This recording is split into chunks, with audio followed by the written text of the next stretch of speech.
Welcome back to my channel. My name is Nengainam Cookie and I'm from Dimapur, Nagaland. Today I'll be talking about my experience on becoming a cabin crew, how it started, was it my childhood dream like any other girl, and how was my interview. So first things first, I always knew about cabin crew for a very long time, I would say. I wasn't really interested in it until one of this friend in my circle, she became a cabin crew, and that's when I learned a little bit about it, and I was intrigued and I wanted to learn more about it, so I did research on it. And after learning about the disadvantages and advantages of becoming one, I decided that first I will complete my studies and then maybe I'll think about joining aviation. So then I completed my graduation and I continued with my master's in correspondence, because my sole purpose or my goal in the future is to basically become an educationist. So I continued with my master's in correspondence, and in the middle of doing my master's, that is in the first year itself, I learned about DLED, which is Diploma in Elementary Education. So I thought, why don't I try this? Since I'm doing my master's in correspondence, I could do two courses at the same time. DLED was in regular and master's was in correspondence, so I could do two things at the same time. I know that it was a really difficult task for me to do it, but let me tell you, I'm one of those girls who really never misses any opportunity given to her. So I like to call myself an opportunist. So whatever the opportunity is, I'll just grab it, you know? So in that way, I did two courses at the same time. Obviously, I could have never done that by myself, for sure. It was my zeal and passion, of course, but I have to admit, I always put my prayers first, and before I do anything, whether it be bad or good, I never forget to pray. And I believe that it was because of that I was able to do two things at the same time.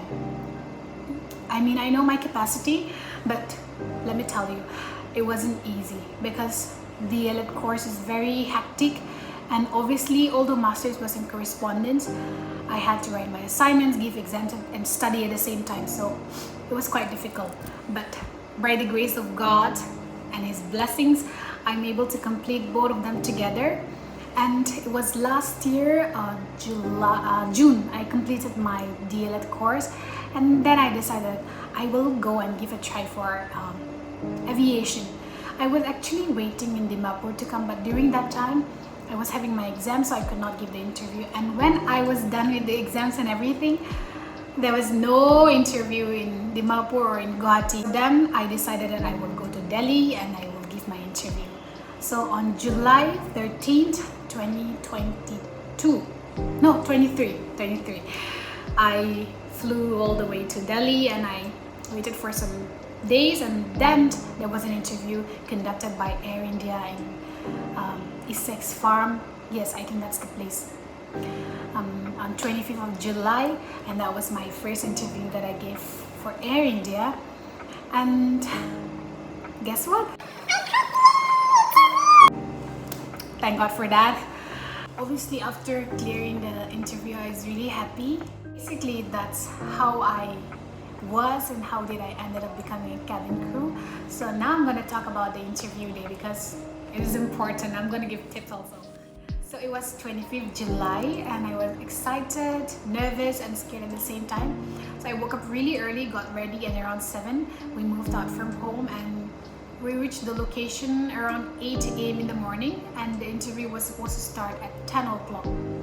After reaching the location, there were a lot of girls, and everyone knows that during 2023, the whole year, Air India was hiring in massive numbers.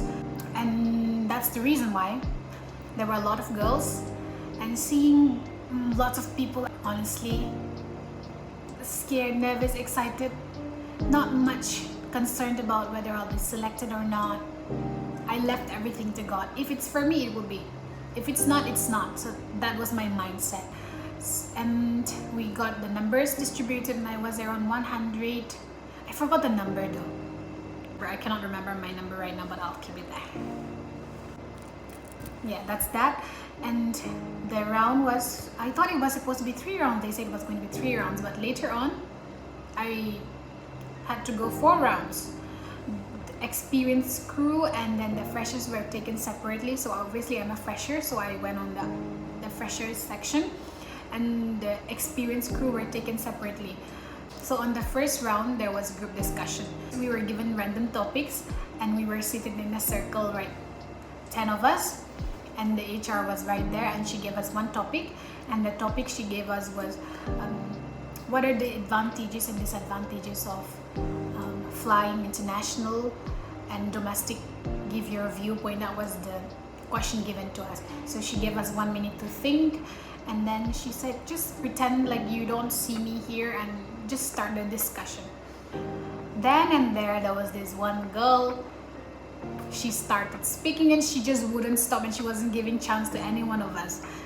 And as you might know, as Northeasterns, we don't like to be that person trying to grab the attention and even speak for ourselves, even if we know the answer. So that was what was happening to me. Then I kept waiting for her to stop. Then I just could not wait for my turn already. But in the middle of that girl's talk and giving her point of view, there was this girl called Jennifer, and she bumped in between and she stopped. Then only she kept quiet for real. I was like, really? Then she continued with her point of view. Then came my turn. I spoke whatever I had in my heart. I was just not prepared for it actually. So I don't know, I feel like God really helped me at that point. As a person, I'm very confident, and I would give myself, an 8 to 9 out of 10. And I just spoke whatever was in my mind and heart. And before I could complete my point of view, the first girl who started speaking, she came in between again and she started her point of view. I was kind of pissed, but I kept smiling the whole time as if like I was really happy for her. Okay, so then the HR, she came in between, and then she said, give chance to the rest of the other girls as well. And then there was this 4 other girls who did not even get the chance to speak. So they raised their hand and they were given the chance to speak. And in the end, the HR called out the names of people who will be going ahead to the next round. And that time I was like, Lord, please let her call my name, let her call my name. Then and there, she called Jennifer first, and second was me, and I was like, yay! I was so happy for myself and my friend as well. And of course, if you're wondering about the girl who was not giving chance to anybody to speak, of course she wasn't selected in the end. Oh, I'm not trying to be bitter, by the way, but I just took that as a lesson for myself and to the viewers here, that in life, if you're given a chance to speak, I think it's necessary that we as humans, we give chance to others to speak their opinions as well. There is this one saying, right? I cannot remember who wrote it, but wear patience as an ornament. You spoke, you've had your turn, give chance to others. And I believe that is the right thing to do, which she did not, and I believe that is the reason why she wasn't selected. But because I'll be honest, she was very well spoken and her point was also really valid. But I think it was her behavior that did not take her forward. So that's that. After the group discussion round, we were given stickers to go ahead to the next round. I'll place it right here. Yes, so the next round was BMI check, eyesight check, scars, skin, all those. So the next round, we both went for it and I cleared the round. BMI and weight, mine was fine. So my friend sadly did not make it after that. So I went for the next step, which was a skin check and eyesight, all those. I cleared that round as well. And after that, I was given another sticker to go ahead to the HR round. So I waited for almost 2 hours for my turn to come. I kept waiting and finally they called me, and then I went for it. I greeted her and I seek permission to sit, and she was like, please sit. And as I sat down, she asked me to introduce myself, which I did. And she also asked me, why did I come all the way here to Delhi to give interview? So I explained those, and then she asked me if I could speak in Hindi. Let me tell you something again. If you have a face like mine, very typical Northeast face, in any interview, whether Indigo or Air India, at least in India, they will ask you if you can speak in Hindi. So I said yes, I can speak in Hindi. Then she asked me to explain my stay in Delhi so far in Hindi. How is it, and what do I like and what do I dislike? Then I did that in Hindi, and she was like, oh, okay, good. And then she gave me another sticker. So she told me that you can go to the next one, you have cleared this round. I was so happy, and I went back to my seat. And then the next HR, she called my name, and then I went for it. And as soon as I sat down, asked me the same thing, to introduce myself, and then where I'm from, what have I done so far, because in my resume I wrote about my qualifications and everything. And she asked me, why is it that you have done your masters and your teacher training and everything, but you're here for cabin crew? I explained to her that of course it's my dream to become a teacher, but I want to fulfill my dream of becoming a cabin crew first. So that's what I told. And then same thing, she asked me if I could speak in Hindi. I said yes. And then she asked me, how much would you give yourself out of 10? I said 10. Very confident. Obviously I did not want to sound underconfident at that point. Then she said that she's been to Nagaland and she had visited the Hornbill Festival as well. The back of my head, I was like, she's well versed with Nagaland and she might ask me anything from there. I was prepared this time. Then she asked me, what are the cuisines that we find in Nagaland? What is your favorite? And I want you to explain that in Hindi. I told her, ma'am, give me a second. I took a deep breath and then I poured out everything that I could. And obviously I said akhoni is my favorite. It is my favorite. So I explained how it is made. It's made from fermented soya beans. So I explained that in Hindi. And then she said, oh, very good. So you have finally cleared the 4th round and then you've been selected for Air India. And I was like so happy. Okay. Excitement apart. And she gave me another sticker, the 4th sticker. That was the last round. And after that, I was told to go and sit and wait for everyone to finish. I don't know why I was told to wait. And then I sat there, and after some half an hour, they called our names and we were given forms to sign. And that's the end of the interview day. So I obviously went back home. I called my parents and told them that I cleared the interview, and that's about it. Alright, so we have now come to the end of this video. Just kidding. We are almost coming to an end, but not yet. I'm going to give a little tip to those girlies who wants to become a cabin crew in Air India or Indigo. Because if you want to become a cabin crew in Air India or Indigo, you'll have to be able to speak in Hindi. And I know this is one of our weakness. I have to admit, girls from, not just girls, but almost all of us from Northeast, we're not very well versed with Hindi, and that's okay because we don't speak Hindi much there. But if you want to become a cabin crew, you have to learn. So the tip is,